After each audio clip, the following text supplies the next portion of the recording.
Saya pernah spill di podcast yang pertama, bahwasanya beberapa tahun ke depan Indonesia akan menjadi negara kerajaan dan akan kembali seperti zaman kerajaan. Ya. Dan apakah Prabowo akan menjadi presiden terakhirnya Indonesia? Yes.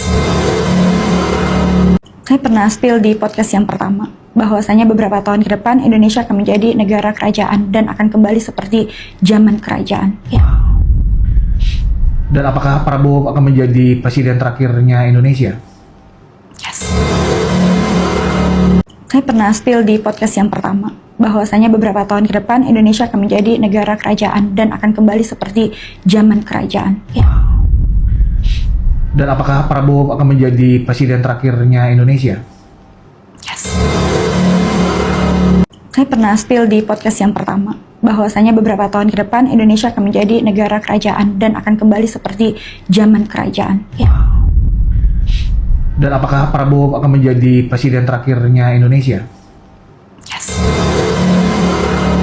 Saya pernah spill di podcast yang pertama, bahwasanya beberapa tahun ke depan Indonesia akan menjadi negara kerajaan dan akan kembali seperti zaman kerajaan. Ya.